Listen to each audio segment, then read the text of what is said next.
नमस्कार साथियों, स्वागत है आप सभी का अपने YouTube चैनल पर। आई होप कि आप सभी अच्छे होंगे। हम लोग इस सेशन को आगे बढ़ाते हुए क्लास 8 का चैप्टर नंबर 2 का कुछ बातें रह गई थी, उसको हम लोग आज क्लियर करेंगे। तो इसमें हम लोग देख चुके थे कि प्लासी का युद्ध हो चुका है और अंग्रेजी शासन का यहाँ पे वर्चस्व हो चुका है और यहाँ पे अब ये लोग राजनीतिक विस्तार करने के क्रम में ये लोग कंपनी के अधिकारी से हट करके अब ये लोग नवाब बनने के सपने देखने लगते हैं और उसके बाद से गवर्नर की कंसेप्ट आती है और ये गवर्नर के रूप में भी लॉर्ड क्लाइव नियुक्त होते हैं और उसके बाद से हम लोग वहीं पे ख़त्म किए थे।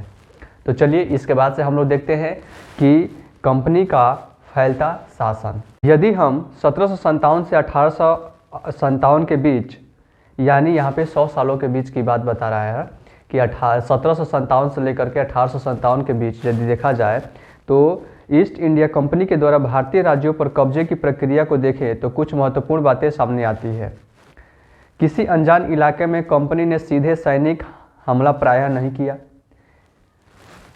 उसने किसी भी भारतीय रियासत का अधिग्रहण करने से पहले विभिन्न राजनीतिक, आर्थिक और कूटनीतिक साधनों का इस्तेमाल किया।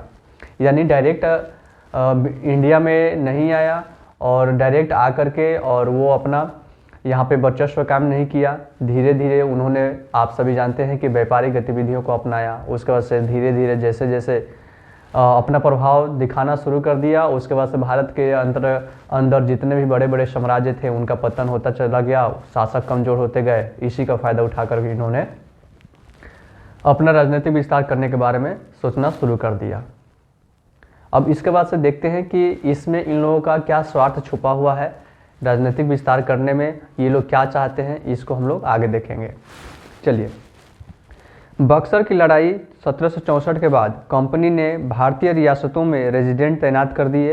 ये कंपनी के राजनीतिक या व्यावसायिक प्रतिनिधि होते थे। बक्सर की लड़ाई 1764 का जिक्र हो चुका है। एक बार फिर मैं बता दूं कि जब मीर कासिम बंगाल का नवाब होता है तो वो अंग्रेज़ों के खिलाफ ये षड्यंत्र रचता है कि हम लोग जो मुग़ल बादशाह है और अवध के नवाब हैं और एक हम हैं यानी बंगाल के नवाब, ये तीनों मिल करके और एक साथ हो करके और अंग्रेज़ों का सामना किया जा सकता है। तो ये त्रिगुट यानी एक ग्रुप बनता है और उसके बाद से ये अंग्रेज़ों के विरुद्ध ये लोग लड़ाई करता है, लेकिन फिर भी यहाँ पे अंग्रेज़ी सेना जीत जाती है और इन लोगों की हार हो जाती है और वहीं पे यहीं से अंग्रेज़ों के हाथ में दीवानी आ जाती है। यानी दीवानी यानी टैक्स वसूलने का जो अधिकार था वो पहले बंगाल के नवाब के हाथों में था। तो इस तरह से अब बक्सर के युद्ध के बाद ये लोग डिसाइड कर लेते हैं कि अब हम लोग दीवानी लेंगे और सैन्य से संबंधित जितने भी नियम हैं, जितने भी काम हैं, ये आप देखिए। यानी ये लोग दीवानी का अधिकार ले लिया अपने हाथ में ब्रिटिश कंपनी, और जब इन लोग ने टैक्स वसूलना शुरू कर दिया तो एक बहुत बड़े संसाधन इन लोग के हाथ में लग गया और ये बहुत ज़्यादा कीमत वाले वस्तुओं को बहुत ही कम रेट पर अपने देश में भेजते थे। तो इस तरह से इन लोगों ने शोषण करना शुरू कर दिया। आइए देखते हैं। ये कंपनी के राजनीतिक या व्यावसायिक प्रतिनिधि होते थे। उनका काम कंपनी के हितों की रक्षा करना और उन्हें आगे बढ़ाना था। रेजिडेंट के माध्यम से कंपनी के अधिकारी भारतीय राज्यों के भीतरी मामलों में भी दखल देने लगे थे। अगला राजा कौन होगा, किस पद पर किसको बिठाया जाएगा, इस तरह की चीज़ें भी कंपनी के अफसर ही तय करना चाहते थे। अब ये कंपनी के जो अधिकारी थे ये नवाब के रूप में सपने तो देखते थे और ऐसा हुआ भी, और ये गवर्नर भी बने और ये गवर्नर ही तय करते थे कि यहाँ का बादशाह, यहाँ का सम्राट कौन होगा, कौन राजा बनाया जाएगा, कौन किसको राजा नहीं बनाया जाएगा, ये सारा डिसाइड करते थे। ठीक है, उसके बाद से हम लोग देखते हैं कि इस तरह की चीज़ें भी कंपनी के अफसर ही तय करना चाहते थे। कई बार कंपनी ने रियासतों पर सहायक संधि भी थोप दी। जो रियासत इस बंदोबस्त को मान लेती थी उसे अपनी स्वतंत्र सेनाएं रखने का अधिकार नहीं होता था। यानी स्वतंत्र सेना आप रख ही नहीं सकते हैं, उसे कंपनी की तरफ से सुरक्षा मिलती थी। कंपनी की तरफ से सुरक्षा मिलती थी और सहायक सेना के रख रखाव के लिए वह सैनिक को कंपनी को पैसा देती थी अब ये लोग जो सम्राट होते थे, राजा होते थे, ये लोग कंपनी को पैसा देते थे सैनिकों की रख रखाव के लिए।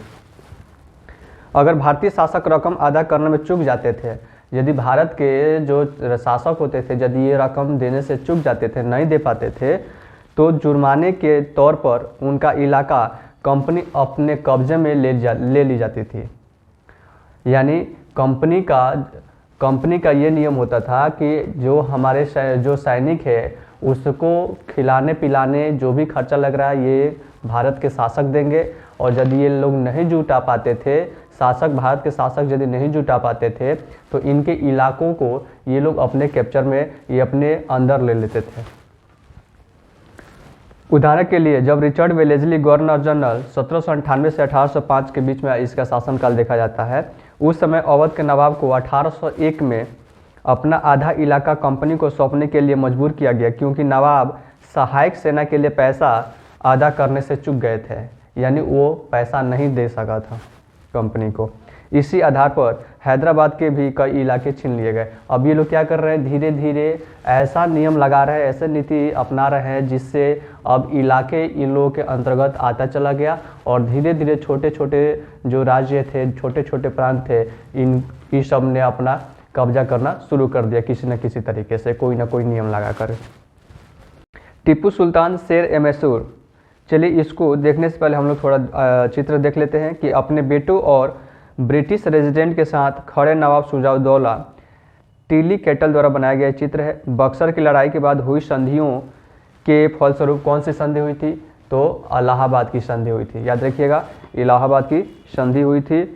तो संधि के फलस्वरूप नवाब शुजा-उद-दौला के ज़्यादातर अधिकार छीन गए थे, लेकिन वह रेजिडेंट के सामने अपनी चिर परिचित शाही शान शौकत के साथ दिखाई दे रहे हैं। रेजिडेंट की ताकत क्या होती थी, स्रोत नंबर 4 हम लोग देखते हैं। तो कंपनी द्वारा नियुक्त किए गए रेजिडेंट के बारे में स्कॉटलैंड के प्रसिद्ध अर्थशास्त्री और राजनीतिक दार्शनिक जेम्स मिल ने यह कहा था। स्कॉटलैंड की बात करें तो ये ब्रिटेन के अंदर है, यूनाइटेड किंगडम जो आप लोग पढ़ते हैं यूरोपियन कंट्री के अंतर्गत, तो उसमें स्कॉटलैंड, वेल्स है, आयरलैंड है, तो वही स्कॉटलैंड का ही एक जेम्स मिल था दार्शनिक। उसको हम लोग यहाँ पे देखते हैं क्या लिखता है कि दरअसल रेजिडेंट रियासत का राजा होता था, यानी रेजिडेंट जो रियासत होती थी उसका राजा होता था। हम उसे अहस्तक्षेप की मनचाही निषेधाज्ञा के तहत काम करने की छूट देते हैं, यानी निर्देश। ठीक है, निषेधाज्ञा का मतलब होता है निर्देश। जब तक स्थानीय राजा पूरी तरह अधीनस्थ रहता है, अधीनस्थ मतलब किसी व्यक्ति के कोई व्यक्ति किसी व्यक्ति के नीचे काम कर रहा है तो वो क्या हो गया, अधीनस्थ हो गया, यानी डब्बू उसको बोलेंगे या सबमिसिव बोलेंगे। जब तक स्थानीय राजा पूरी तरह अधीनस्थ रहता है और रेजिडेंट यानी ब्रिटिश सरकार के माफी काम करता है तो चीज़ें आराम से चलती है। यानी ब्रिटिश शासक के कामों को मानते हुए जब कोई चलता है तो वो तब तक ठीक है। यदि उसके ब्रिटिश द्वारा दिए गए निर्देश के खिलाफ यदि काम करता है तो उसमें क्या होता है, दिक्कत हो जाती है, टकराहट हो जाती है। वही इसमें दिया है कि रेजिडेंट यानी ब्रिटिश सरकार के माफी काम करता है तो चीज़ें आराम से चलती रहती है, और शासन के कामों में रेजिडेंट को दखल अंदाजी के बिना सब कुछ चल जाता है। जब भी कुछ अलग तरह का घटता है, जब भी राजा कोई ऐसा रास्ता अपनाता है जिसे ब्रिटिश सरकार गलत मानती है, यानी उसके विरोध में कोई काम करती है, तो टकराव और उथल पुथल पैदा हो जाता है। देखते हैं यहाँ पे टीपू सुल्तान और शेर-ए-मैसूर। टीपू सुल्तान मैसूर का शासक था। ठीक है, यहाँ पे आप लोग देख सकते हैं मैसूर का शासक, ये इस वाले हिस्सा पे ये मैसूर वाला जो आज कर्नाटक वाला आप हिस्सा बोलते हैं, यहाँ पे मैसूर हुआ करता था। ठीक है, हैदर अली, और हैदर अली का जो बेटा है टीपू सुल्तान, जिसको टीपू के नाम से भी जाना जाता है।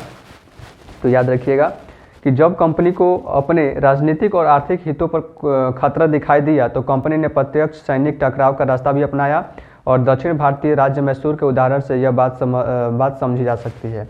यानी यहाँ पे जब कंपनी उत्तर भारत में अपना वर्चस्व कायम कर ली थी, पूर्वी क्षेत्र यानी बंगाल में अपना वर्चस्व कायम कर चुकी थी, तो उसके बाद से यहाँ पे देखा गया कि अब ये लोग सोचे कि यहाँ पे जो टीपू सुल्तान है ये फ्रांस के साथ अपनी मित्रता बहुत अच्छा बेहतर कर रहा था, यानी फ्रांस के साथ ये मित्रता की भावना को रखते हुए अपना शासन चला रहा था। तो इस तरह से अंग्रेज़ों को लगा कि जो हमारा दुश्मन है यानी फ्रांस, वो उसकी सहायता कर रहा है, कौन, टीपू सुल्तान। तो इसका मतलब कि हम लोग को एक तो प्रांत तो चाहिए ही, इसी बहाने हम लोग उसको भी हम लोग हैंडल कर लें और वहाँ पे भी हम लोग का प्रांत एक हो जाएगा। तो इस तरह से उन्होंने दक्षिण की ओर कूच किया और उसके बाद से यहाँ पे देखते हैं मैसूर के रूप में यहाँ पे टीपू सुल्तान रहता है यहाँ पे शासक, और वहीं किससे मित्रता करता है, तो फ्रांसीसियों से। ठीक है, तो फ्रांसीसियों से ये क्या करता है, मित्रता किया रहता है। तो अंग्रेज़ का एक तरह से प्रतिस्पर्धी यानी कॉम्पिटिटर यदि कहा जाए तो ये फ्रांस रहता है। तो इस तरह से अंग्रेज़ सोचते हैं कि हमारे कॉम्पिटिटर का ये दोस्त है, यानी ये इसको सहायता कर रहा है, अपने देश में टीपू सुल्तान फ्रांस को सहायता कर रहा है, तो इसका मतलब कि इसको भी एक तरह से हम लोग को देखना पड़ेगा। तो इस एवज में हम लोग समझ सकते हैं कि हैदर अली का बात करें तो हैदर अली यानी टीपू सुल्तान का पिता था। तो हैदर अली का शासनकाल 1761 से 1782 और उनके विख्यात पुत्र टीपू सुल्तान का शासनकाल 1782 से 1799 के बीच देखा जाता है। जैसे शक्तिशाली शासकों के नेतृत्व में मैसूर काफ़ी ताकतवर हो चुका था, मालाबार तट पर होने वाला व्यापार मैसूर रियासत के नियंत्रण में था। मालाबार तट इसको बोलते हैं, याद रखिएगा, इस वाले क्षेत्र को मालाबार तट बोलते हैं। ये पूरा समुद्र है, ठीक है, तो ये इसको बोलते हैं मालाबार तट, यानी पश्चिमी तट इसको भी बोलते हैं और मालाबार तट भी बोलते हैं। तो मालाबार वाला तट जो था वहाँ पे इन लोगों का मैसूर शासक का बहुत ज़्यादा प्रभाव था, जहाँ से कंपनी काली मिर्च इलायची खरीदती थी। 1785 में टीपू सुल्तान ने अपनी रियासत में पड़ने वाले बंदरगाहों से चंदन की लकड़ी, काली मिर्च और इलायची का निर्यात रोक दिया। यानी 1700 यहाँ पे 85 में क्या करता है, 1785 में ये क्या करता है, रोक देता है, ठीक है, कि किसी को नहीं देना है, यानी ब्रिटिशों को काली मिर्च, इलायची, जो भी मसाले हैं उसको नहीं देना है। यानी भारत की में जो भी उत्पन्न होने वाले, उत्पादन होने वाले जो भी वस्तुएं हैं वो अंग्रेज़ों को नहीं देना है, ठीक है, उस पर क्या करना है, उस पर रोक लगा दिया। और चंदन की लकड़ी का भी जो था व्यापार उसको भी रोक दिया। और अपने साम्राज्य के अंदर जो भी अपने देश के बिजनेसमैन थे उनसे भी बोल दिया कि आपको भी नहीं देना है उन लोगों को, ठीक है। सुल्तान ने स्थानीय सौदागरों को भी कंपनी के साथ कारोबार करने से रोक दिया। स्थानीय जो सौदागर थे, स्थानीय यानी जो सप्लायर थे।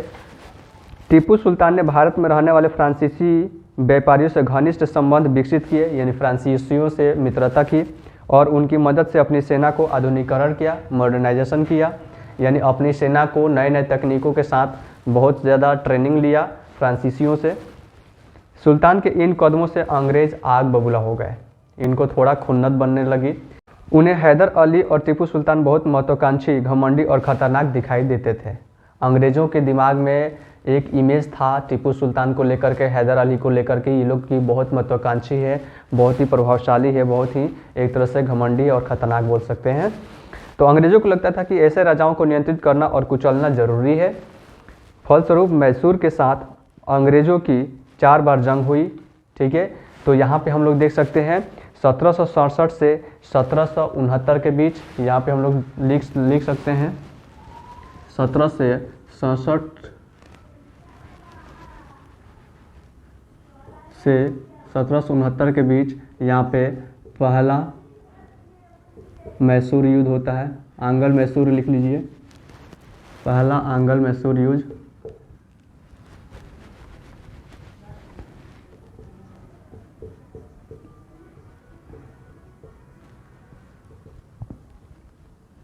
ठीक है, उसके बाद से यहाँ पे हम लोग देखते हैं दूसरा, यहाँ पे 80 से 84, 80 से 84, यहाँ पे पहला की जगह दूसरा कर लीजिएगा, ठीक है। उसके बाद से यहाँ पे 1790 से 92, 1790 से 92, यहाँ पे दूसरा, यहाँ पे तीसरा कर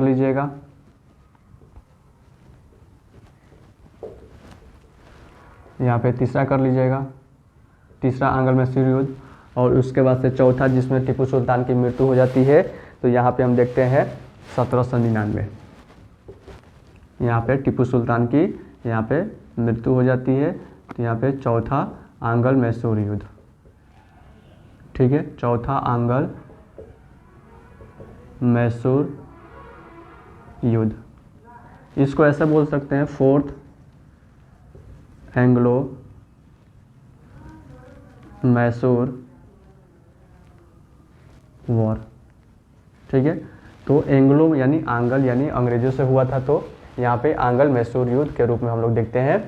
तो इस तरह से यहाँ पे ये 4 लड़ाइयाँ इन लोगों से हुआ। पहले तो हैदर अली से हुआ, तो फर्स्ट में हैदर अली, ठीक है, फर्स्ट में हैदर अली जीतता है। उसके बाद से इसमें इसकी मृत्यु हो जाती है।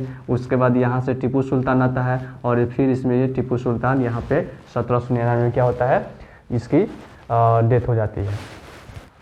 तो इस तरह से श्रीरंगपट्टनम की आखिरी जंग में कंपनी को सफलता मिलती है, यानी 1799 में, और अपनी राजधानी की रक्षा करते हुए टीपू सुल्तान मारे जाते हैं और मैसूर का राजकाज पुराने ओडियार राजवंश के हाथों में सौंप दिया गया। और यहाँ पे ओडियार जो शासक था उसके हाथों में जब टीपू सुल्तान की हत्या हो जाती है, टीपू सुल्तान जब मर जाता है, तो यहाँ पे ओडियार के जो पहले वंशज थे उनको वहाँ के शासक को दे दिया जाता है पूरा एरिया।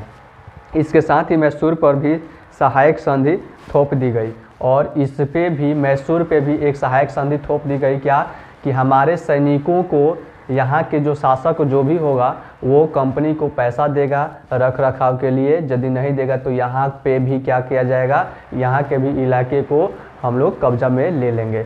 देखिए डायरेक्ट यहाँ पे लड़ाई करके डायरेक्ट ये लोग राजा नहीं बनते हैं, एक अपनी नीति के तहत, ताकि कोई गलती नहीं बोलेगा, कोई भी बोलेगा कि हाँ चलो नहीं चुका पाए तो इसलिए इनका हो गया। तो एक तरह से ये लोग डायरेक्ट यहाँ पे शासक नहीं बनते हैं, शासक बनाते हैं उसी स्थानीय ही शासक को, लेकिन वहाँ से जो ये सहायक संधि के रूप में ये करते हैं कि अंग्रेजी जो भी सेना है, जो भी सेना है, उसको यदि आप खर्चे नहीं देते हो तो इस आधार पे आपको यहाँ से हटना पड़ेगा और ये स्थान हम लोग का हो जाएगा। तो ये नीति अपनाए थे पहले। उसके बाद से यहाँ पे देखते हैं चित्र नंबर 10 में हम लोग देखते हैं, पहले 9 देख लिया जाए। टीपू सुल्तान के बेटों को बंधक के रूप में कर्नवालिस के सामने पेश किया जा रहा है। डेनियल आर्म द्वारा ये चित्रित किया गया, 1793 की है। कंपनी की फौजों को हैदर अली और टीपू सुल्तान ने कई बार युद्ध में हराया था, लेकिन 1792 में मराठों, हैदराबाद के निजाम और कंपनी की संयुक्त फौजों के हमले के बाद टीपू सुल्तान को अंग्रेजों से संधि करनी पड़ी। इस संधि के तहत उनके 2 बेटों को अंग्रेजों ने बंधक के रूप में अपने पास रख लिया। ब्रिटिश चित्रकारों को ऐसे दृश्य की तस्वीर बनाने में मज़ा आता था जिसमें अंग्रेजों की सत्ता की विजय दिखाई देती थी। और एक टीपू का खिलौना शेर के रूप में हम लोग देखते हैं कि यह टीपू की एक विशालकाय मशीनी खिलौने की तस्वीर है। इसमें यह नकली शेर एक यूरोपीय सिपाही को दबाए हुए है। जब इसका हैंडल घुमाया जाता है तो नकली शेर दहाड़ता है और सिपाही के भीतर से चीख की आवाज़ आती थी। अब यह खिलौना लंदन स्थित विक्टोरिया एंड एल्बर्ट म्यूजियम में रखा गया है। यानी एक तरह का ये खिलौना रखा था कि इसके हैंडल को यदि चलाया जाता था तो शेर से एक आवाज़ आती थी और जो नीचे अंग्रेज लिटा हुआ है वो चीखता था। अब ये क्या किया गया है, विक्टोरिया एंड एल्बर्ट म्यूजियम में इसको रख दिया गया है। 4 मई 1799 को जब अपनी राजधानी श्रीरंगपट्टनम की रक्षा करते हुए टीपू सुल्तान की मृत्यु हो गई तो अंग्रेज इस खिलौने को अपने साथ लेते गए। टीपू की कहानियाँ दिया गया है, थोड़ा बहुत देख लेते हैं इस पर भी। राजाओं की छवि अक्सर जन श्रुतियों से भी बनती है। जन श्रुतियों मतलब जन मतलब लोग, श्रुतियों मतलब उनके द्वारा जो सुना गया है। जैसे लोग कहीं बात कर रहे हैं तो उससे हम सुने तो हमारे दिमाग में आ गया, तो एक कहानी हम भी उसके तौर पे बना लिए। इस तरह से प्रचलित किस्सों में उनकी ताकत का खूब यशगान किया जाता है। 1782 में मैसूर के राजा बने टीपू सुल्तान के बारे में कहा जाता है कि एक बार में वो अपने फ्रांसीसी दोस्त के साथ जंगल में शिकार खेलने गए थे। वहाँ एक शेर उसके सामने आ गया। उनकी बंदूक के मौके पर साथ नहीं दिया और कटार भी ज़मीन पर गिर गई। फिर भी टीपू ने निहत्थे ही शेर का मुकाबला किया और आखिरकार कटार उठा ली। अंत में उन्होंने शेर को मार गिराया। इसी के बाद से उन्हें शेर ए मैसूर कहा जाने लगा और उन्हें राष्ट्रीय झंडे पर भी शेर की तस्वीर होती थी। यानी शेर ए मैसूर टीपू सुल्तान को क्यों कहा जाता है, तो ये अभी आप लोगों को पता चल गया। चलिए इसमें हम देखते हैं अब मराठों से लड़ाई। अब यहाँ पे तो मैसूर से लड़ाई कर लिए, अब यहाँ पे मराठों से लड़ाई हम लोग देखेंगे बहुत अच्छे से। 18वीं शताब्दी के आखिर से कंपनी मराठों की ताकत को भी काबू और ख़त्म करने के बारे में सोचने लगी थी। 1761 में पानीपत की तीसरी लड़ाई में हार के बाद दिल्ली से देश का शासन चलाने का मराठों का सपना चूर चूर हो गया। उन्हें कई राज्यों में बांट दिया गया। इन राज्यों की बागडोर सिंधिया, होलकर, गायकवाड़ और भोसले जैसे अलग अलग राजवंशों के हाथों में थी, जिसमें हम लोग देखते हैं कि जो सिंधिया है वो ग्वालियर के क्षेत्र में आ जाएगा। ठीक है, ग्वालियर के क्षेत्र में आ जाएगा। जो सिंधिया है वो ग्वालियर के क्षेत्र में आ जाएगा, यानी इस वाले क्षेत्र में आ जाएगा।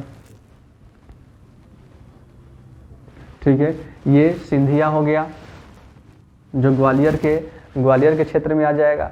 उसके बाद से यहाँ पे गायकवाड़ को देखते हैं, तो गायकवाड़ ये बड़ोदरा वाला क्षेत्र में आ जाएगा। तो G4 गायकवाड़ कर लीजिए। और साइड में तो यहाँ पे होलकर हो गया, ये नागपुर वाले क्षेत्र हो गया। ठीक है, तो यहाँ पे गायकवाड़ थे और यहाँ पे ग्वालियर में सिंधिया थे।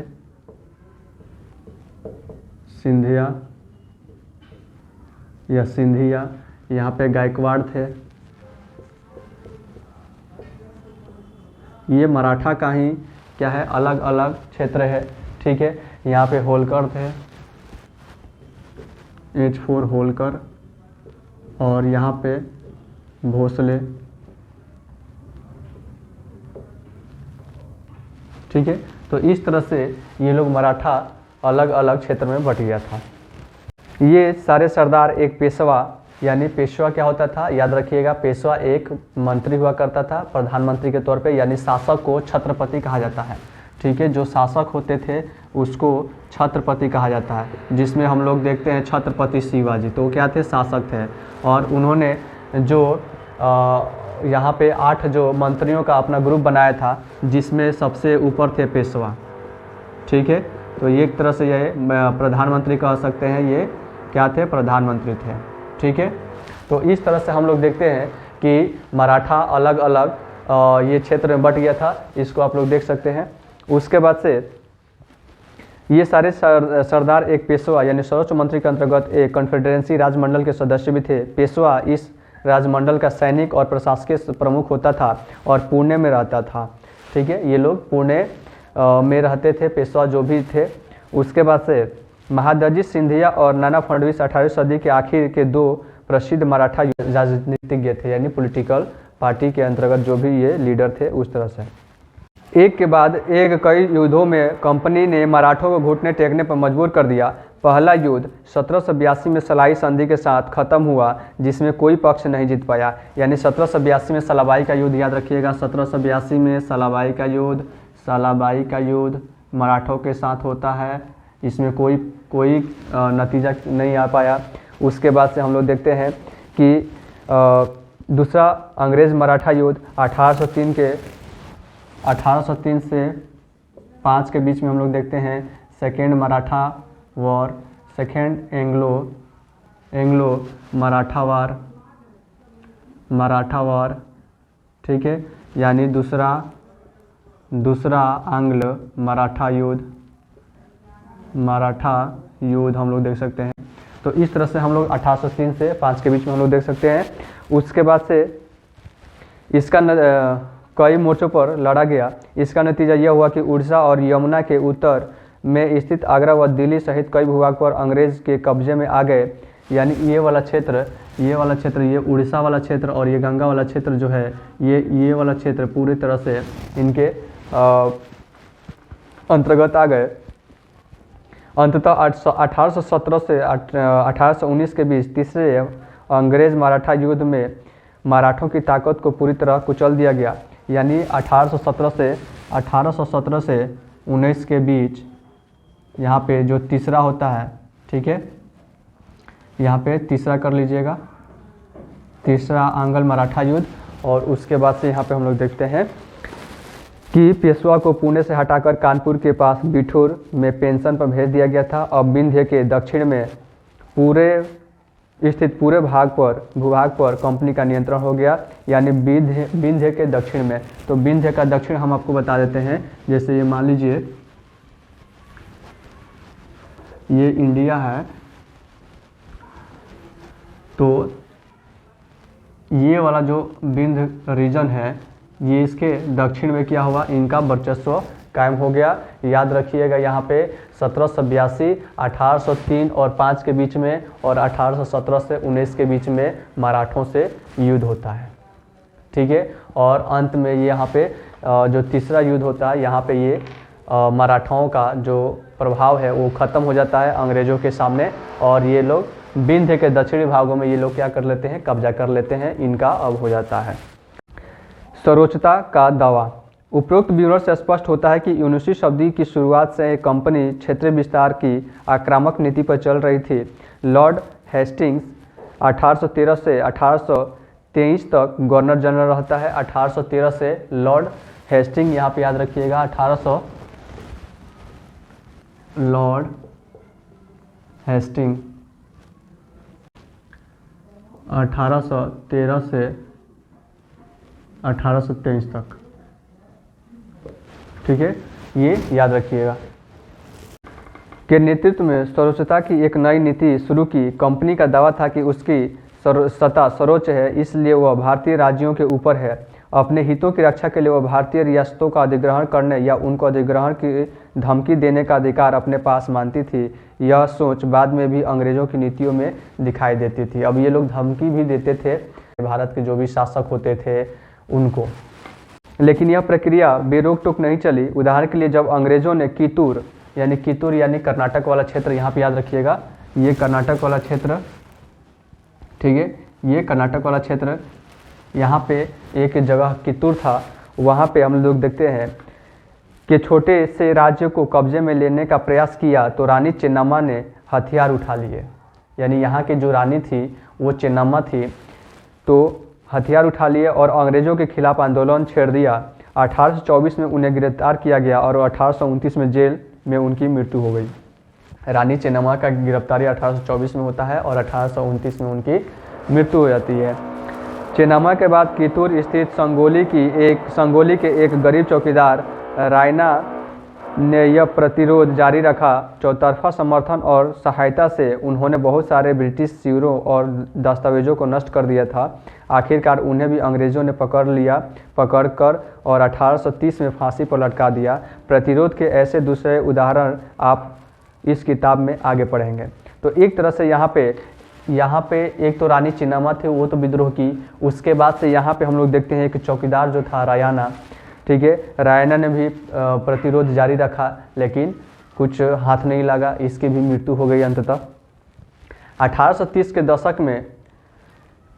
दशक के अंत में ईस्ट इंडिया कंपनी रूस के प्रभाव से बहुत डरी हुई थी। याद रखिए दशक का मतलब होता है, यदि 1830 का दशक यदि कहा जाए तो 1831 से लेकर के 1840 तक समझिएगा, ठीक है। तो 1830 के दशक के अंत में ईस्ट इंडिया कंपनी रूस के प्रभाव से बहुत डरी हुई थी। उस टाइम रूस का भी प्रभाव थोड़ा दिखने को मिल रहा था। कंपनी को भय था कि कहीं रूस का प्रभाव पूरे एशिया में फैलकर उत्तर पश्चिम से भारत को भी अपने चपेट में न ले।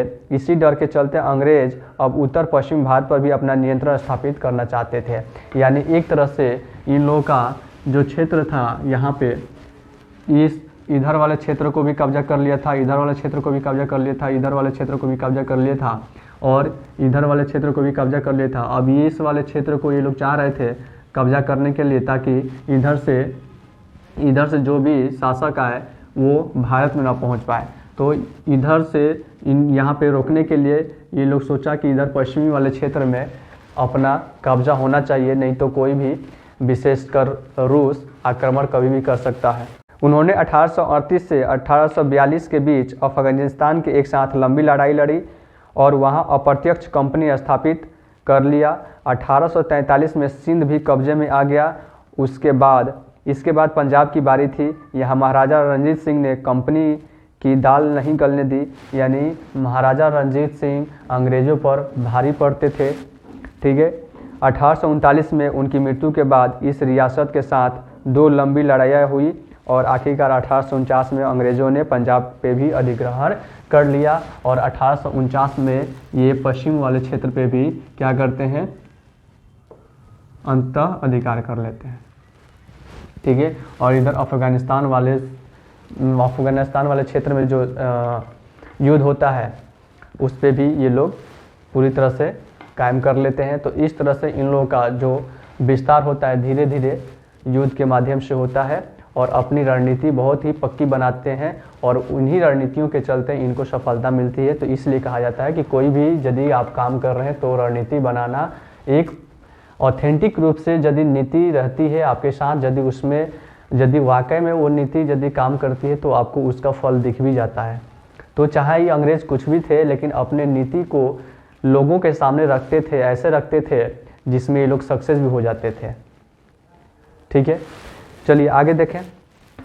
विलय की नीति के रूप में हम लोग देखते हैं कि विलय की नीति बहुत ही इंटरेस्टिंग है, इसको आप लोग थोड़ा ये अच्छे से समझिएगा कि अधिग्रहण की आखिरी लहर 1848 से 1856 के बीच गवर्नर जनरल लॉर्ड डलहौजी के शासनकाल में चली।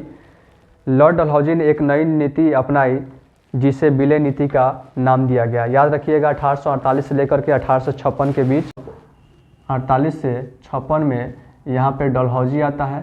ठीक है,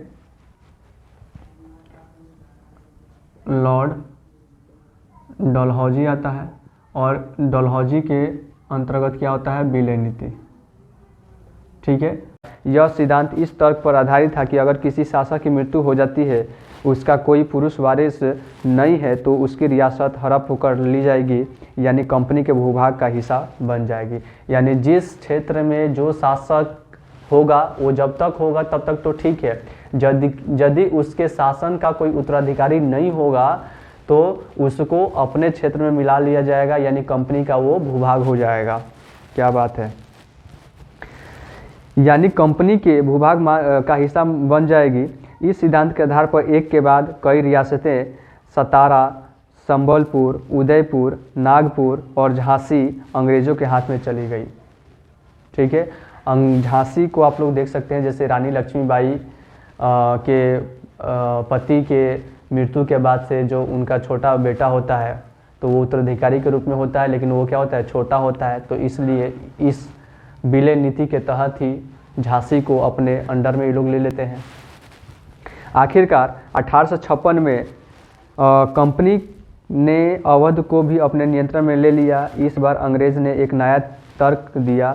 ये लोग क्या बोले थे कि यदि उसका उत्तराधिकारी नहीं होगा तो हम लोग उसको कब्जे में ले लेंगे, लेकिन अवध की बारी आती है तो अवध में एक अपना इस रूल से अलग चलते हैं। क्या कहते हैं कि यहाँ के शासक एक तरह से अयोग्य है, कमज़ोर है, निर्बल है, इसलिए यहाँ के भूभाग को हम लोग अपने कब्जे में ले रहे हैं। क्यों? क्योंकि यहाँ के जो शासक है सही से अपना साम्राज्य नहीं चला पा रहा है। क्या बात है, कुछ भी हो रहा है यहाँ पे। उन्होंने कहा कि वे अवध की जनता को नवाब के कुशासन से आज़ाद कराने के लिए कर्तव्य से बंधे हुए हैं, इसलिए वे अवध पर कब्जा करने को मजबूर हैं। अपने प्रिय नवाब को जिस तरह से गद्दी से हटाया उसे देखकर लोगों को गुस्सा भड़क उठा और अवध के लोग भी 1857 के महान विद्रोह में शामिल हो गए। जब अवध के नवाब को कंपनी ने हटाया तो 1857 के रूप में ये लोग विद्रोह करना शुरू कर दिए। उसके बाद से हम लोग आप लोग देख सकते हैं फिगर चित्र नंबर 11 जो 1797 का है और चित्र नंबर 11 का बी 1840 के बीच का है और 11 में हम लोग 11 का सी देख सकते हैं 1857 का, किस तरह से ये लोग अंग्रेज़ों की जो फैलती जो सताएँ हैं, ठीक है, वो लोग हम लोग देखते हैं।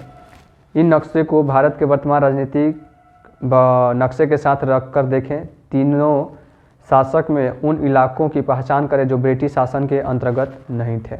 इसमें कंपेयर करेंगे, उससे समझ में आ जाएगी। मैप को तो देखना ज़रूरी ही है ताकि चीज़ें समझ में आ जाए। उसके बाद से हम लोग देखते हैं नए शासन की स्थापना। अब ये लोग नए शासन की स्थापना के रूप में देखते हैं कि गवर्नर जनरल वारेन हेस्टिंग्स 1773 से 1785, ये लोग आप लोग अंडरलाइन कर लीजिएगा, उन बहुत सारे महत्वपूर्ण व्यक्तियों में से था जिन्होंने कंपनी की ताकत फैलाने में अहम भूमिका अदा की थी। वारेन हेस्टिंग के समय तक आते आते कंपनी न केवल बंगाल बल्कि मुंबई मद्रास में भी सत्ता हासिल कर चुकी थी। ब्रिटिश इलाके मोटे तौर पर प्रशासकीय इकाइयों में बटे हुए थे जिन्हें प्रेसिडेंसी कहा जाता था। यानी यहाँ पे आप लोग देख सकते हैं कि यहाँ पे कलकत्ता, बम्बई और मद्रास वाले क्षेत्रों पे, यानी एक तरह से ये बंगाल, ये बम्बई और ये मद्रास, इस वाले क्षेत्र को ये लोग बहुत अच्छे से कब्जा कर लिए थे। अभी फ़िलहाल अभी आप लोग देखें कि पश्चिम वाले क्षेत्र पे भी ये लोग कब्जा कर चुके हैं। तो इस तरह से हम देखे हैं इनको प्रेसिडेंसी कहा जाता था। उस समय 3 प्रेसिडेंसी थे, बंगाल और मद्रास और बम्बई। बंगाल, ठीक है, और ये बम्बई और ये मद्रास, ये 3 प्रेसिडेंसी हुआ करते थे। हर एक का शासन गवर्नर के पास होता था। सबसे ऊपर गवर्नर जनरल होता था। वारेन हेस्टिंग ने कई प्रशासकीय सुधार किए। न्याय के क्षेत्र में उसके सुधार खास तौर से उल्लेखनीय थे। यानी यहाँ का गवर्नर अलग होगा, यहाँ का गवर्नर अलग होगा, यहाँ का गवर्नर अलग होगा, इस तरह से यहाँ के शासन चलाने के लिए 1772 से एक नई न्याय व्यवस्था स्थापित की गई। इस व्यवस्था में प्रावधान किया गया कि हर जिले में 2 अदालत होगी, फौजदारी अदालत होगी और दीवानी अदालत होगी। फौजदारी अदालत उसको बोलेंगे जो सैन्य से संबंधित कार्यों को करेगा, और दीवानी अदालत उसको बोला जाता है जो टैक्स से संबंधित काम करेगा। तो ये दीवानी अदालतों के मुखिया यूरोपीय जिला कलेक्टर होते थे। मौलवी और हिंदू पंडित उनके लिए भारतीय कानूनों की व्याख्या करते थे। फौजदारी अदालतें तब अभी भी काजी और मुफ्ती के ही अंतर्गत थी, लेकिन वे भी कलेक्टर के निगरानी में काम करते थे। कलेक्टर कौन होते थे? उसी के आदमी होते थे। लेकिन ये जो काजी और मुफ्ती थे ये स्थानीय लोग होते थे। तो यहाँ पे आप लोग देख सकते हैं कि काजी एक न्यायाधीश होता है, ठीक है, और मुफ्ती की बात करें तो मुस्लिम समुदाय का एक न्यायविद, न्याय करने वाला जो कानूनों की व्याख्या करता है, ठीक है। काजी इसी व्याख्या के आधार पर फैसले सुनाता है। महाभियोग के रूप में हम लोग देखते हैं तो महाभियोग यहाँ पे जब इंग्लैंड के हाउस ऑफ कॉमन में किसी व्यक्ति के खिलाफ दुराचार का आरोप लगाया जाता है तो हाउस ऑफ लॉर्ड्स, संसद का ऊपरी सदन में उस व्यक्ति के साथ खिलाफ मुकदमा चलता है। इसे महाभियोग कहा जाता है। यानी जो भी व्यक्ति जो यदि ऑफिसर है, यदि अच्छा से काम नहीं करता है तो एक सामूहिक तौर पे उस पर अब महाभियोग लगाया जाता है, ठीक है। उसको अनैतिक दर्शाया जाता है, यानी सही से काम न करने के लिए उसको दोषी ठहराया जाता है, तो इसको महाभियोग कहा जाएगा। चित्र नंबर 12 में ऐसे ही देखेंगे वारेन हेस्टिंग पर मुकदमा होता है। जब वारेन हेस्टिंग 1785 में इंग्लैंड लौटा तो एडमंड बर्के ने उस पर बंगाल का शासन सही ढंग से न चलाने का आरोप जड़ दिया। इस आरोप के चलते हेस्टिंग पर ब्रिटिश संसद में महाभियोग का मुकदमा चलाया गया जो 7 साल तक चला। आगे देखते हैं। एक बड़ी समस्या यह थी कि ब्राह्मण पंडित धर्मशास्त्र की अलग अलग शाखाओं के हिसाब से स्थानीय कानूनों को अलग अलग व्याख्या कर देते थे। इन भिन्नता को खत्म करके समरूपता लाने के लिए 1775 में 11 पंडितों को भारतीय कानूनों का एक संकलन तैयार करने का काम सौंपा गया। 11 पंडितों को भारतीय कानूनों का संकलन करने के लिए काम सौंपा गया और NB हॉलहेड ने इस संकलन का अंग्रेजी अनुवाद किया। 1778 तक यूरोपीय न्यायाधीशों के लिए मुस्लिम कानूनों की भी एक संहिता तैयार कर ली थी। 1773 के रेगुलेटिंग एक्ट के तहत एक नए सर्वोच्च न्यायालय की स्थापना की गई। इसके अलावा कलकत्ता में अपीलीय अदालत, सदर निजामत अदालत की भी स्थापना की गई। 1773 में रेगुलेटिंग एक्ट के तहत सर्वोच्च न्यायालय की स्थापना की गई थी। इसको आप लोग याद रखिएगा, अंडरलाइन कर लीजिएगा। भारतीय जिले में कलेक्टर सबसे बड़ा ओहदा होता था, यानी सबसे बड़ा पद होता था। जैसा कि नाम से ही पता चलता है, उसका मुख्य काम लगान और कर इकट्ठा करना होता था। न्यायाधीशों, पुलिसों, अधिकारियों और दरोगा की सहायता से जिले में कानून व्यवस्था बनाए रखना होता था, जो आज भी होता है। उसका कार्यालय कलेक्ट्रेट सत्ता और संरक्षण का नया केंद्र बन गया था, जिसने पुराने सत्ता केंद्रों को हाशिए पर ढकेल दिया। यानी जो पुराना सत्ता केंद्र था उसको पीछे छोड़ दिया गया और ये लोग नए कानून व्यवस्था के रूप में अपना एक प्रशासनिक ढांचा ये लोग तैयार कर लेते हैं। कंपनी की फौज की बात करें तो कंपनी के साथ भारत में शासन और सुधार के नए विचार तो आए, लेकिन उसकी असली सत्ता सैनिक ताकत में थी। मुगल फौज मुख्य रूप से घुड़सवार और पैदल सेना थी। उन्हें तीरंदाजी और तलवारबाजी का प्रशिक्षण दिया जाता था। सेना में सवारों का दबदबा रहता था और मुगल साम्राज्य को एक विशाल पेशेवर प्रशिक्षण वाली पैदल सेना की जरूरत महसूस नहीं होती थी। ग्रामीण इलाके में सशस्त्र किसानों की बड़ी संख्या थी। स्थानीय जमींदार मुगलों को जरूरत पड़ने पर पैदल सिपाही मुहैया कराते थे। 18वीं सदी में जब अवध और बनारस जैसी रियासतों में किसानों को भर्ती करके उन्हें पेशेवर सैनिक प्रशिक्षण दिया जाने लगा तो यह सूरत बदलने लगी। ईस्ट इंडिया कंपनी ने जब अपनी सेना के लिए भर्ती शुरू की तो उसने यह भी तरीका अपनाया। अंग्रेज अपनी सेना को सिपॉय यानी जो भारतीय शब्द सिपाही से बना है उसको अपना आर्मी कहती थी। यानी एक तरह से ये लोग कंपनी के जो अपना शासन व्यवस्था के साथ साथ ये लोग अपना सैन्य संगठन भी तैयार करना शुरू कर दिए और ये स्थानीय लोगों को ही ये लोग प्रशिक्षण देना शुरू कर दिए और किसानों को ही ट्रेनिंग देना शुरू कर दिया और ये लोग अपने में भर्ती करना शुरू कर दिए थे। जैसे मंगल पांडे को देख सकते हैं। मंगल पांडे भी एक तरह के सैनिक सिपाही में भर्ती हुए थे। जब उनको सही नहीं लगा तो उन्होंने विद्रोह करना शुरू कर दिया, जिसमें आप लोग देख सकते हैं चर्बी कारतूस वाला जो इशू था। तो इस तरह से हम लोग देखते हैं 1820 के दशक से जैसे जैसे युद्ध तकनीक बदलने लगी, कंपनी की सेना में घुड़सवारी टुकड़ियों की ज़रूरत कम होती गई। इसकी वजह यह भी थी कि ब्रिटिश साम्राज्य बर्मा, अफगानिस्तान और मिस्र में भी लड़ रहा था, जहां सिपाही मस्केट बोलते हैं, जो बंदूक ऐसी आती थी पहले, उसको पहले तोड़ा जाता था, उसके बाद से फिर उसको चलाया जाता था, तो उसको मस्केट कहा जाता है। मैचलॉक से लेस होते थे। कंपनी की सेना के सिपाहियों को बदलती सैनिक आवश्यकताओं का ध्यान रखना पड़ता था और अब उसकी पैदल टुकड़ी ज़्यादा महत्वपूर्ण होती जा रही थी। 19वीं सदी की शुरुआत में अंग्रेजी एक समरूप सैनिक संस्कृति विकास करने लगे थे। सिपाहियों का यूरोपीय ढंग का प्रशिक्षण, अभ्यास और अनुशासन सिखाया जाने लगा। अब उनका जीवन पहले से भी ज़्यादा नियंत्रित था। अब ये लोग धीरे धीरे प्रशिक्षण तो दे रहे थे, लेकिन अब ये लोग सोचे कि नहीं, अब अपने यानी जो यूरोपीय वाली जो तकनीक है, यूरोपीय वाले जो नियम है, उसको ये लोग स्थानीय लोगों को सिखाने लगे और सैनिक के रूप में ये लोग प्रशिक्षण देना शुरू कर दिए। इस कोशिश में कभी कभी समस्याएं भी आ जाती थी, क्योंकि पेशेवर सिपाही को सेना खड़ा करने के चक्कर में अंग्रेज कई बार जाति और समुदाय की भावनाओं को नज़रअंदाज कर देते थे। भला लोग अपनी जाति और धार्मिक भावनाओं को इतनी आसानी से कैसे छोड़ सकते थे। यहाँ के लोग तो अपने धर्म से जुड़े हुए थे, जातियों से जुड़े हुए थे, तो एक तरह से इनके साथ अपने जातियों के साथ, धर्म के साथ एक तरह से फीलिंग थी, तो उसको तो ये लोग नहीं छोड़ सकते थे। तो कहीं ना कहीं अंग्रेज इसको नज़रअंदाज करके कुछ ऐसे ऐसे काम करवाते थे इनसे। क्या वे खुद को अपने समुदाय का सदस्य मानने की वजह सिर्फ सिपाही मान सकते थे? सिपाही क्या महसूस करते थे? अपने जीवन और अपनी पहचान यानी वे कौन हैं, इस बात के एहसास में जो बदलाव आ रहे थे, उनको सिपाहियों ने किस तरह देखा? 1857 का विद्रोह हमें सिपाहियों की इस दुनिया की झलक दिखाता है। इस विद्रोह के बारे में आप अध्याय 5 में पढ़ेंगे। निष्कर्ष के रूप में हम लोग देखते हैं कि ईस्ट इंडिया कंपनी एक व्यापारिक कंपनी से बढ़ते बढ़ते एक भौगोलिक औपनिवेशिक शक्ति बन गई। यानी पूरी तरह से भौगोलिक शक्ति का कहने का मतलब कि अलग अलग प्रांतों में ये लोग फैल गए और अपना राजनीतिक विस्तार के तहत अपने नीतियों को ये लोग चलाए और अपने स्वेच्छा के अनुसार अपने रूल रेगुलेशन लाए और पूरी तरह से एक वर्चस्व कायम किए यहाँ पे। और यहाँ पे एक तरह से बहुत शोषण करके, भारत का शोषण करके, यहाँ के स्थानीय लोगों का शोषण करके, और ये लोग बहुत धन संपत्ति बिटोरे और अपने यूरोपीय देशों में भेजना शुरू कर देते हैं।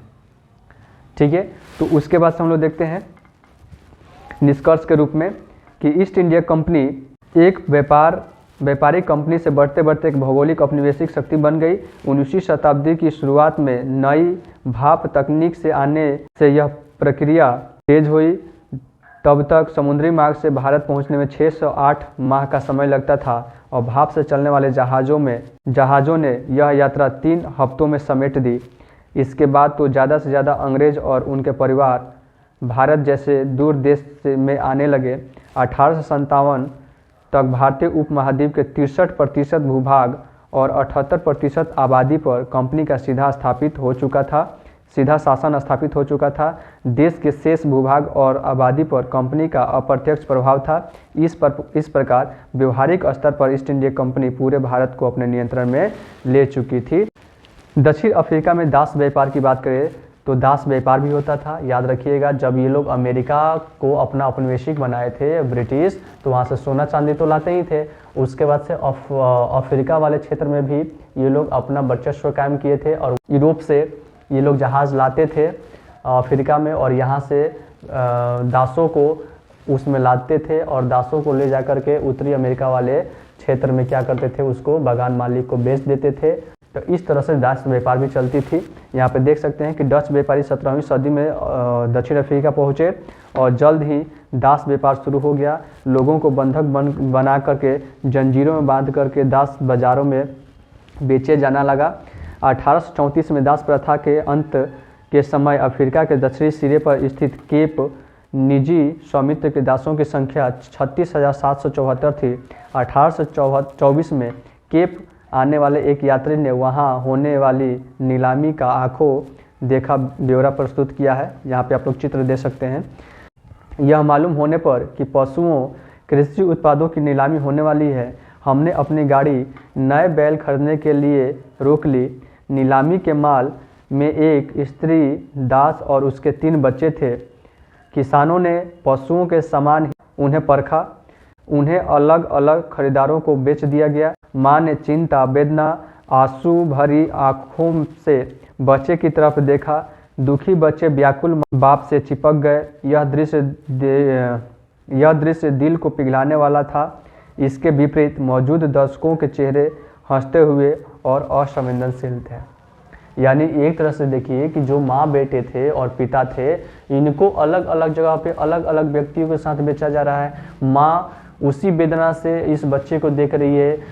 ये जो बच्चा है वो अपने माँ को देख रहा है और ये लोग क्या हो रहे हैं, धीरे धीरे ये अलग हो रहे हैं अपने परिवार से। तो इस तरह से एक असंवेदनशील घटना के रूप में यहाँ पे दिखाया गया है कि उस टाइम दासों के रूप में जो अफ्रीका के लोगों के साथ किया गया, ये बहुत ही गलत किया गया। तो आइए हम लोग उसके बाद से क्वेश्चन आंसर के रूप में हम लोग देखते हैं कि फिर से याद करें के रूप में दीवानी के रूप में, तो दीवानी किसको बोला जाता है, और मैसूर, शेर मैसूर, फौजदारी अदालत, रानी चेन्नम्मा, सिपाही, वारेन हेस्टिंग, ये मिलान करना है, याद रखिएगा। तो दीवानी जाएगा किसके साथ, भू राजस्व वसूल करने का अधिकार। शेर मैसूर टीपू सुल्तान, फौजदारी अदालत के रूप में जाएगा फौजदारी अदालत। और रानी चेन्नम्मा जाएगा कित्तूर में अंग्रेजी विरोध का नेतृत्व। और वारेन हेस्टिंग वाला पार्ट है जो भारत का पहला गवर्नर जनरल आ जाएगा। तो वारेन हेस्टिंग को याद रखिएगा, भारत का पहला गवर्नर जनरल नहीं माना जाएगा, बंगाल का गवर्नर जनरल। तो इसलिए भारत को वहाँ से थोड़ा सा काट दीजिए और वहाँ पे बंगाल लिख लीजिए। उसके बाद से फिल इन द ब्लैंक से कि बंगाल पर अंग्रेज़ों की जीत कौन से जंग से शुरू हुई थी, तो प्लासी के जंग से। उसमें हैदर अली और टीपू सुल्तान कहाँ के शासक थे, तो मैसूर के शासक थे। और डलहौजी ने कौन सा सिद्धांत लागू किया, तो विलय नीति। और उसके बाद से मराठा रियासतें मुख्य रूप से भारत के डैश भाग में थी, कौन से भाग में थी, तो मराठा रियासतें थी महाराष्ट्र वाला क्षेत्र में। उसके बाद से यहाँ पे सही या गलत देखते हैं कि मुगल साम्राज्य 18वीं सदी में मजबूत होता गया, ये तो गलत है। 18वीं सदी में तो उसका विघटन हो गया था। 1707 में औरंगजेब की मृत्यु होती है और उसके बाद से शासक कमज़ोर हो जाते हैं। तो उसके बाद से तो ये क्या हुआ, ज़्यादा ऊपर नहीं उठ पाए, तो इसलिए ये गलत है। English east India company Bharat के साथ व्यापार करने वाली एकमात्र यूरोपीय कंपनी थी, बिल्कुल नहीं। डच भी थे, पुर्तगाली भी थे, ये सब स्पेन वाले लोग भी थे, फ्रांसीसी भी थे, तो इसलिए ये भी गलत है। महाराजा रणजीत सिंह पंजाब के राजा थे, हाँ सही है। उसके बाद से अंग्रेज़ों ने अपने कब्जे वाले इलाकों में कोई शासकीय बदलाव नहीं किए, तो क्या बोल रहा है कि अंग्रेज़ों ने अपने कब्जे वाले इलाकों में कोई शासकीय बदलाव नहीं किए। ऐसा नहीं है, जहाँ भी वो कब्जा किए वहाँ पे अपना नीति अपनाए, वहाँ पे अपना रूल रेगुलेशन चलाए, अपने ढंग से संस्कृति को लाए, अपने राजनीतिक विस्तार भी किए। तो ऐसा नहीं है कि वो लोग कोई बदलाव नहीं किए, बिल्कुल बदलाव किए। उसके बाद से ये क्वेश्चन है, इसको आप लोग कीजिएगा बहुत अच्छे से। और उसके बाद से है, आइए करके देखें। बंगाल में अंग्रेज़ों की जीत के बाद कलकत्ता एक छोटे से गांव से बड़े शहर में तब्दील हो गया। औपनिवेशिक काल के दौरान शहर के यूरोपीय और भारतीय निवासियों की संस्कृति, शिल्प और जीवन के बारे में पता लगा। तो इसको आप लोग देखेंगे तो बंगाल के जो भी हस्तशिल्प थे उनका पतन होता है, ठीक है, और धीरे धीरे वहाँ से जो सांस्कृतिक चीज़ें हैं ये लोग अंग्रेज़ तबाह कर देते हैं। तो इसको हम लोग, बहुत लंबी कहानी है, तो इसमें आप लोग विचार कीजिएगा। निम्नलिखित में से किसी के बारे में तस्वीर, कहानियाँ, कविताएं और जानकारियाँ इकट्ठा करें। झांसी की रानी, महादजी सिंधिया, हैदर अली, महाराजा रंजीत सिंह, लॉर्ड डलहौजी या आपके इलाके का कोई पुराना शासक। तो ये जो व्यक्तित्व हैं इनके बारे में इन डिटेल आप लोग इसके बारे में जानें, लिखें, ताकि आपको बहुत अच्छे से जानकारी भी प्राप्त हो। तो ये आपका चैप्टर नंबर 2 समाप्त होता है। मिलते हैं नेक्स्ट वीडियो में, तब तक के लिए नमस्कार, जय हिंद।